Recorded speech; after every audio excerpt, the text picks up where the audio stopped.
Hello. So, pasimplihan na lang ng technical analysis, 15 minutes.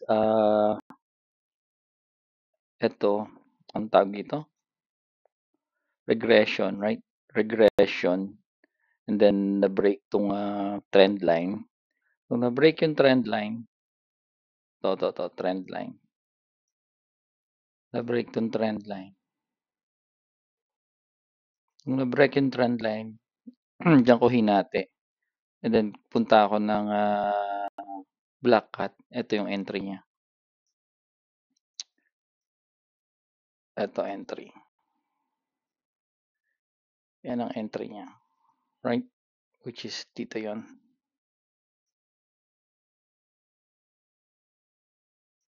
Yan. Yan ang kanyang possible bullish. Yan. Pasimplihan na lang. Ganyan na lang. Break trend line. And then next possible entry. Pag tinignan natin to sa 45 minutes. Same thing, di ba? Dito pa rin siya nag-start. Right? 5 minutes. Sa 5 minutes. Ito. Nasa baba siya.